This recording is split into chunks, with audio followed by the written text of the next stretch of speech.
Cool. Yep. Good. Hello, I'm Najee Amaranth, rapper, political visionary, and banana lover. I'm Brian Hofer. I'm a member of the Oakland Privacy Working Group, and I'm chair of the Domain Awareness Center Privacy Committee. Domain Awareness Privacy Committee. Tell us about that, otherwise known as the DAC. Yeah, the DAC was originally proposed as a full citywide port project surveillance network.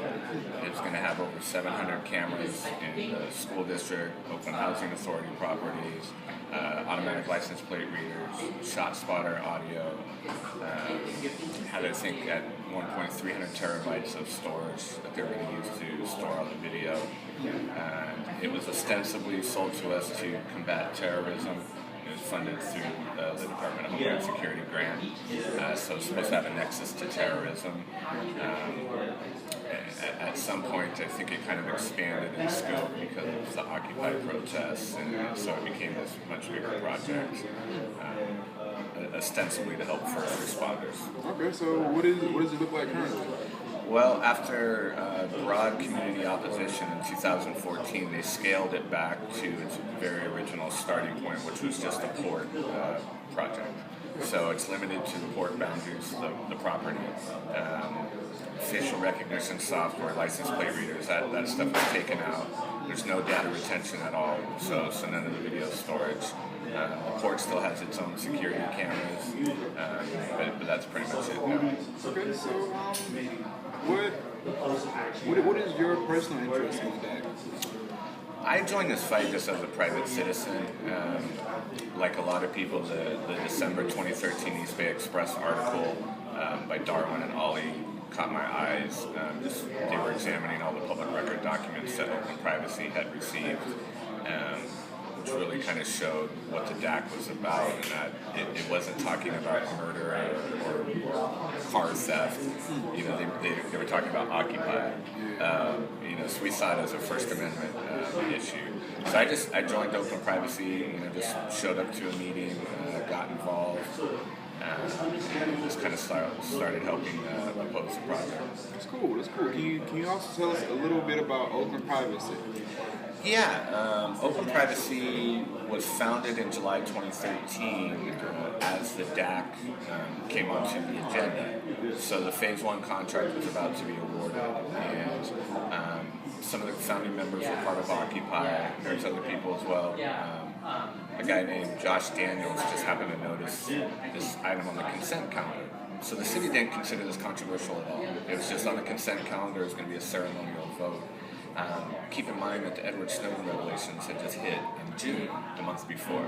So with these new revelations about what law enforcement and our intelligence agencies are doing, the community quickly reacted. They lost that vote in July. The council voted to proceed, but it at least started the conversation and allowed us to start educating the council on what this was. So by the time we got to the March 4th, 2014 vote, they scaled it way back. That's great. Because it could have been potentially very hazardous. It was on consent calendar. They weren't even going to discuss it. So it should have just rolled right forward. It would have been full citywide, and it would have been too late to do anything. Yeah, no, that's true. They did something like that in Detroit. After the bombing happened, they put a lot of cameras just like that. And there wasn't much opposition because of the situation. And it does have, I think, positive use, productive use, but there's also a lot of room for a lot of negative use. But beyond that, there's another plan coming in action about infrared cameras. Can you tell us a bit about that? Yeah, so along with the work that the DAC Privacy Committee did, we submitted a whole package of recommendations. Our original responsibility was only to create a privacy policy for the DAC, but we saw that as too narrow.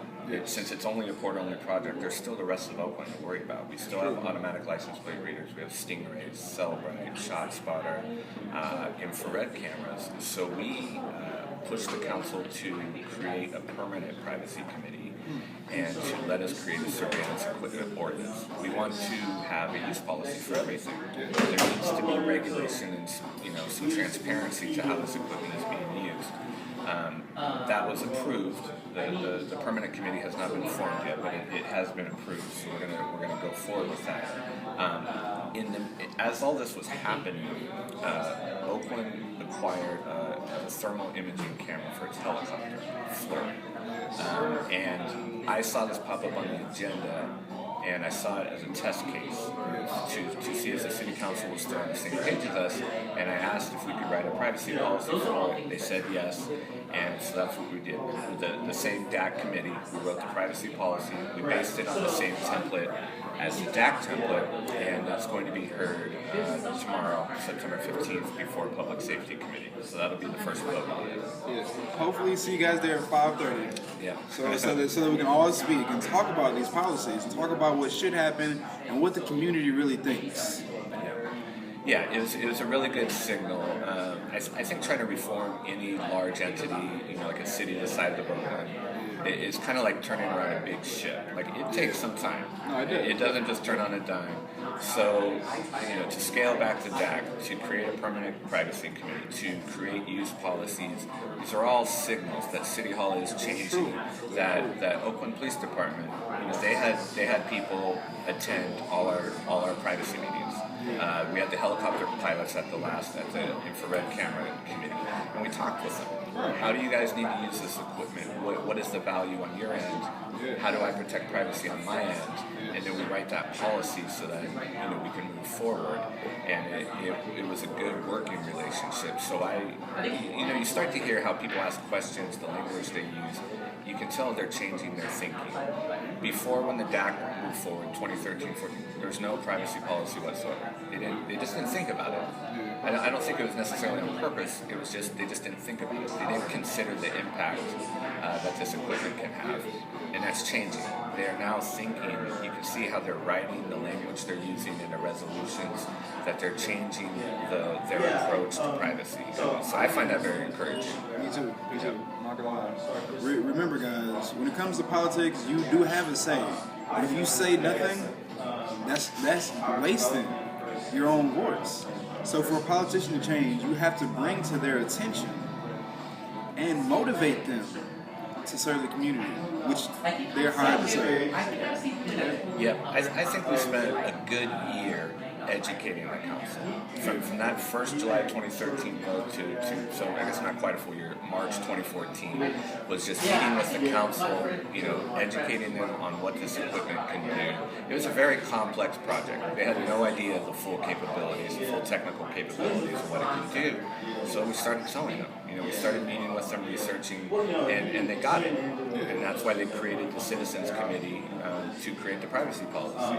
They appointed real watchdogs. It wasn't, just random picks. They had Open Privacy and the ACLU and the EFF, and they had other stakeholders, people from neighborhood crime prevention committees, and, people that were interested in addressing these issues. And it turned out some really good work product. That's really good. That is amazing. So, what can you tell us so far about the privacy plan being drafted up as far as the infrared cameras go? Right. So all policies, I think, will have pretty much the same template. Narrow, specific, allowable uses. One of the problems we had with the DAC is when it first started out, it was completely unregulated. It could be used for anything. We have no use policies for stingrays, for license plate readers, for shot spot, or for any of this. So you start to get into mission creep. Remember when I was saying when they first brought the DAC to us, they said it was for terrorism. Well, then the community started getting outraged, and it's like, well, we've never had a terrorist attack. Well, now it's to prevent fires or shipping traffic or for first responders. So their message had to keep changing. It was always about mission creep. It just kept expanding into this really big project. So we want narrow, specific, allowable uses. So we did that. We want to regulate data, not only the retention. How long do you need to keep it for? If you need license plate data for 7 days to compare it against a hit list, Okay, let's talk about that. Right now, Oakland Police Department was keeping data for up to 5 years, and they only started deleting it once the storage was full. You don't need that. You don't need to track my movements around town for 5 years. You're infringing upon my civil liberties. So, and you're not solving any crimes. They never solved any crimes with that data. So how long do you need to keep the data to achieve the goal? If the goal with license plate readers is to recover a stolen vehicle, let's say, how long do you need the data to achieve that? Let's put it on paper. Sharing. Oakland, you've seen the protests. Oakland always calls for mutual aid. San Leandro Police Department, the sheriffs, the highway patrol. Should we be sharing data with all these people? Maybe yes in some situations, maybe no. So what we put in all our templates is we call it need to know. It's not just that you're a sworn police officer. You have to have a direct, active role in the investigation of this supposed crime to actually access the data. You can't just share it with anyone. There has to be a city council approved memorandum of understanding to share data with an outside Oakland agency. So we're really restricting, where this data is going. That protects privacy. Transparency. How is this equipment being used? Every year, so for the DAC and for the FLIR, every year there's going to be a compliance hearing. You present it at the city council meeting. Did you solve any crimes? How much money did it cost? Did you impact privacy? How is this being used? And so we'll see the metrics getting reported publicly to justify their use. A lot of this equipment, maybe I shouldn't say a lot, but some of this equipment, I haven't seen any effectiveness whatsoever. Ars Technica received all the license plate data done from Oakland City Hall recently, and they analyzed it. The hit rate, where you find a plate number that matches an actual suspected stolen vehicle, 0.16%. It's useless. It is. To me, as a taxpayer. Yeah. So I want to see that stuff get reported so that we can make up our minds. Are we going to continue to use this equipment or not? Maybe it does, have some justified use. And we just need to see that get reported. So we have limited specified uses. We have restrictions on data sharing and retention. We have transparency, independent audits. Let's actually go see if OPD is doing what they're supposed to do. And then finally, enforceability. It has to be enforceable by a private citizen. The city of Oakland might not be interested in enforcing this policy. There's politics, it costs money, there might be friction between the DAC or law enforcement and city council, just for example. So a private citizen needs to be able to go to court and get an order forcing the city to comply with the privacy policy, or to prevent them from misusing the equipment. It could be used either way. So that's the basic template of any policy. It's going to have those characteristics. And so both the DAC and the infrared camera have those characteristics in their policy. That's good. Are there any specific situations that you discussed for the infrared? Yeah. So again, we had the helicopter pilot center. How to use this? Because Oakland has had a FLIR for a while. This was a replacement for the helicopter. So how are you guys using it? When you go up in the air, what are you doing? Often they just look outside the helicopter. You can just see it with your naked eye. So they would use it at nighttime in low visibility. Search and rescue, we have no problem with that. Search and rescue, fires, looking for spot fires, hot spots in a suspected fire area. It's basically related to search and rescue, like if someone went wandering off, the wilderness, and then kind of allocating resources at a protest. So, for example, it's night, and a march is going down Broadway and it turns off on a side street, and you want to direct traffic, how many people are out there? The helicopter with night vision is going to have the best ability to gauge, 50 people went down this side street, and they can relay that back, and then you can kind of direct, traffic control around that, to make sure marchers aren't, getting hit by vehicles. So special events like a protest, use, search and rescue, fire suppression, firefighting, and then on the criminal side, like hot pursuit. So it's an active shooter. You get somebody calls in, hey, gunshots. The guy just ran down 17th Street.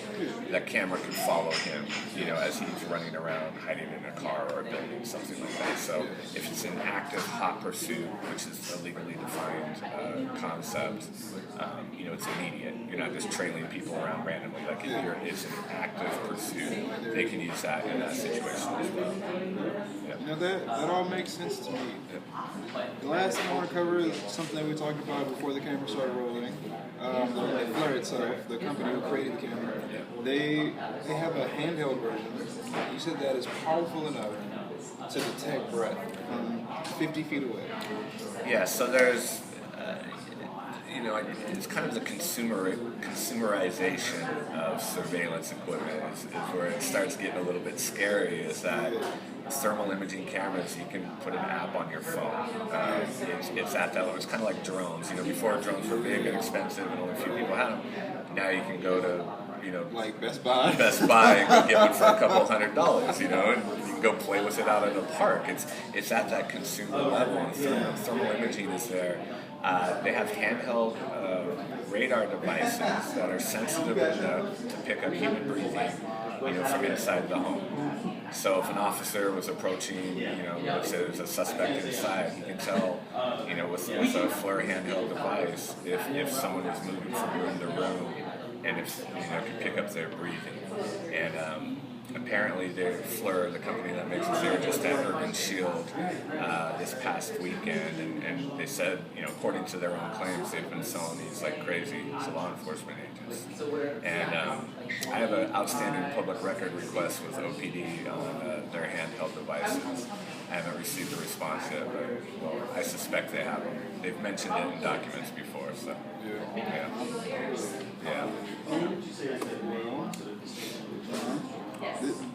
Najee Amaranth. Brian Hofer. Get free, Oakland. With the cappuccino machine.